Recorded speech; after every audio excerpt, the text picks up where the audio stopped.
एक 125 मोटरसाइकिल की कीमत पाकिस्तान में कुछ लख रुपया थी सके थी, पर कराची जे 18 वरियन जी मिसबा के मामले में वारसन जी दावा है इन मुतालबे की कीमत एक नौजवान छोकरी की जान बणिजी वही। मिसबा तकरीबन 4 महीना अग घर वारन की मर्जी खिलाफ मलीर के रहवासी शहरियार नाले शख्स से शादी कई हुई। वारसन मूजिब ही शादी मोहब्बत की बुनियाद ते थी हुई, जंहिंमें मिसबा पंहिंजो घर छॾे वई हुई। बाद में अची माफ़ी वरती हुई ऐं वालदा खेसि क़बूल करे वरितो हो, पर शादी जे कुछ ही वक़्त बाद हालतूं बदिलजण शुरू थी वयूं। मिसबा जी वालदा जो चवणु आहे त संदसि धीउ केतिरा भेरा ॿुधायो हो त संदसि मुड़ुसु कॾहिं रक़म ऐं कॾहिं हिकु 125 सीसी मोटरसाइकिल जो मुतालबो कंदो हो। वालदा मूजिब जॾहिं उहे मुतालबा पूरा न थिया त मुबैना तौर तशद्दुद जो सिलसिलो शुरू थी वियो। संदसि चवणु आहे त मिसबा अक्सर खेनि फ़ोन ते पंहिंजूं मुश्किलातनि बाबति ॿुधाईंदी हुई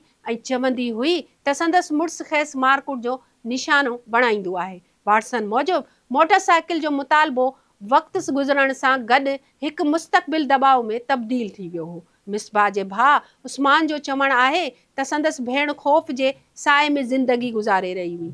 संदसि मूजिब मिसबा खेनि ॿुधायो हो त शहरियार न रुगो मथां तशद्दुद कंदो आहे पर ख़ानदान खे बि धमकियूं ॾींदो आहे। उस्मान मूजिब संदसि भेण एतिरे ताईं चयो हो त हू साणसि लातालुकी इख्तियार करे वठनि, न त जीअं संदसि मुड़ुसु ख़ानदान खे नुक़सान न पहुचाए सघे। वारसन जो दावा आहे त वाक़े खां कुझु ॾींहं अॻु मिसबा सख़्त ज़ख़्मी हालत में मिली हुई। खेनि इतला हिकु मक़ामी शख़्स ॾिनो हो, जंहिंखां पोइ खेसि वापसि सरजानी टाउन आंदो वियो। ख़ानदान मूजिब संदसि जिस्म ते तशद्दुद जा निशान हुआ, जॾहिं त मथे ते हिकु गहरो ज़ख़्म बि मौजूदु हो। उस्मान ॿुधायो त जॾहिं संदसि भेण जे मथे ते लॻल ज़ख़्म साफ़ कयो वियो त उन मां चांह जी पती निकिती, जंहिं बाबति मिसबा ॿुधायो त शहरियार संदसि मथे ते पेचकस हयो हो ऐं पोइ संदसि ज़ख़्म में लूणु विझी चांहि पती भरे छॾी हुई, जॾहिं त जिस्म जे मुख़्तलिफ़ हिसनि ते बि तशद्दुद कयो वियो।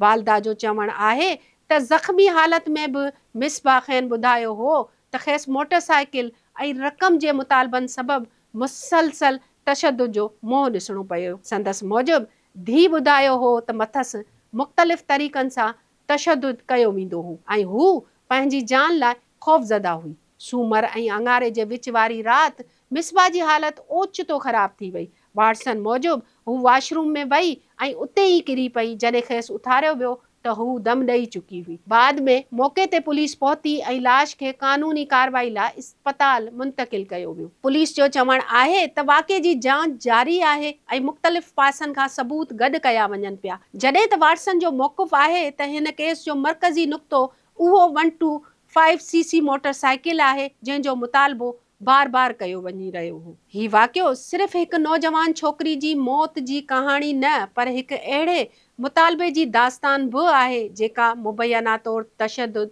धमकियुनि ऐं आख़िरकार मौत ताईं वञी पहुतो।